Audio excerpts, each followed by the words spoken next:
আসসালামু আলাইকুম প্রিয় দর্শক, আজকে আমি আপনাদেরকে তৈরি করে দেখাবো গরুর মাংসের কালা ভুনা। তো দেখতেই পাচ্ছেন এই মাংসটা কতটা সফট হয়েছে।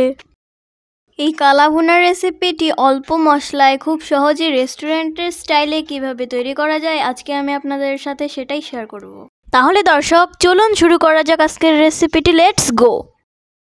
গরুর মাংসের কালা ভুনা তৈরি করার জন্য এখানে আমি নিয়েছি 2 কেজি পরিমাণ গরুর মাংস। আর মাংসগুলোকে এরকম বড় বড় করে টুকরো করে নিতে হবে। এটাকে ধুয়ে পরিষ্কার করে আমি দিয়ে দিচ্ছি 2 টেবিল চামচ পরিমাণ আদা বাটা, 2 টেবিল চামচ পরিমাণ রসুন বাটা, 2 টেবিল চামচ পরিমাণ ধনিয়া গুঁড়ি, 2 টেবিল চামচ পরিমাণ জিরা গুঁড়ি।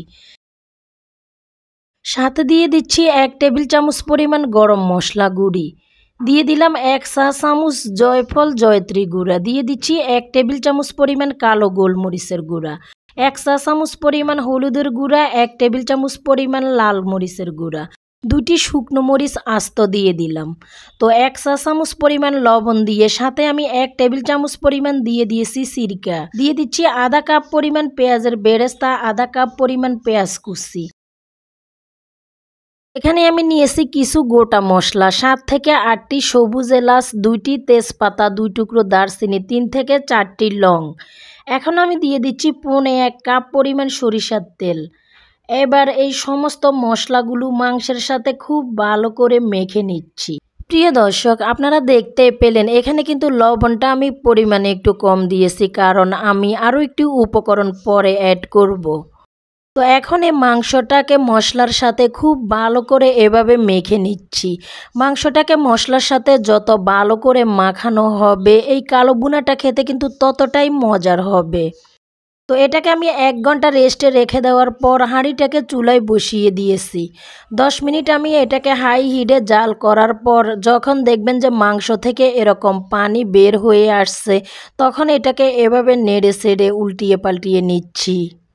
একটি কথা বলে রাখা ভালো, কালো ভুনা তৈরি করার জন্য মাংসের টুকরোগুলো একটু বড় করে কেটে নিতে হবে, কারণ আমরা এই মাংসটা যেহেতু অনেক সময় ধরে রান্না করব, মাংসের টুকরোগুলো কিন্তু আস্তে আস্তে ছোট হয়ে আসবে।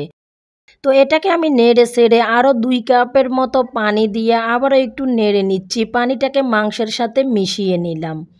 এখন এটাকে আমি আবারও ঢাকনা দিয়ে ডেকে এভাবে রান্না করব 20 মিনিটের মতো। এবার আমি মাংসতে দ্রুত কালো ভুনার কালার নিয়ে আসার জন্য দিয়ে দিচ্ছি 1 টেবিল চামচ পরিমাণ সয়া সস। তো সয়া সসেও কিন্তু লবণ থাকে, তাই আমি আগে থেকে লবণটা একটু পরিমাণে কম দিয়েছি।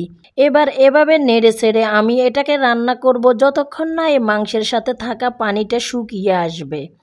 দেখতে পাচ্ছেন মাংসের সাথে থাকা পানিটা শুকিয়ে এসেছে আর তেলটাও কিন্তু ভেসে উঠছে। এই মাংসটা কিন্তু প্রায় 80% মতো সেদ্ধ হয়ে গিয়েছে। চুলার আঁচটা মিডিয়ামে রেখে এটাকে ঢাকনা ছাড়াই এভাবে অনবরত নেড়ে ছেড়ে কালো ভুনার কালার নিয়ে আসতে হবে। তো এই অবস্থাতে কিন্তু নাড়াটা থামা যাবে না, না হলে কিন্তু নিচে থেকে লেগে যাবে, মাংসগুলো পুড়ে যাবে।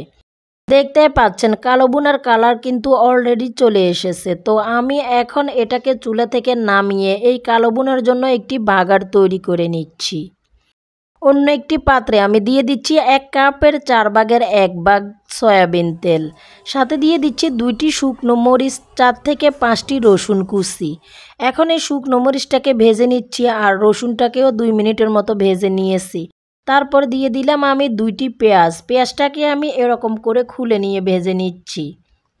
3-4 মিনিট পরে যখন দেখবেন যে এটা এরকম হালকা একটু সোনালি কালার হয়ে আসবে, এ পর্যায়ে আমি মাংসের সাথে বাগারটা দিয়ে দিলাম। সাথে দিয়ে দিচ্ছি 1 চা চামচ পরিমাণ ভাজা জিরার গুঁড়ি, 1 চা চামচ পরিমাণ গরম মশলা গুঁড়ি। এবার বাগারটাকে আর মশলাটাকে আমি মাংসের সাথে খুব ভালো করে নেড়ে ছেড়ে মিশিয়ে নিচ্ছি। তো এটাকে নেড়ে ছেড়ে মিশিয়ে নেওয়ার পর একটি ঢাকনা দিয়ে ডেকে আমি রান্না করব আরও 10 মিনিটের মতো। এই অবস্থাতে চুলার আঁচটা একেবারে লোতে থাকবে আর মাঝে মাঝে ঢাকনাটা খুলে এভাবে একটু নেড়ে দিতে হবে। এই কালো ভুনাটা রান্না করতে আমার সময় লেগেছে 1 ঘন্টা 20 মিনিটের মতো। 10 মিনিট পরে দেখতে পাচ্ছেন আমার কালো ভুনাটা একদমই রেডি। মাংসটাও অনেকটাই নরম হয়ে গিয়েছে আর এই মাংসতে কিন্তু কালো ভুনার কালার চলে এসেছে। তো এটা খেতে কতটা যে মজার আপনারা একবার তৈরি করলে বুঝতে পারবেন। আশা করছি আমার আজকের এই কালো ভুনার রেসিপিটি আপনাদের কাছে খুবই পছন্দ হবে। আর রেসিপি ভালো লেগে থাকলে চ্যানেলটি সাবস্ক্রাইব করে নেবেন। খোদা হাফেজ।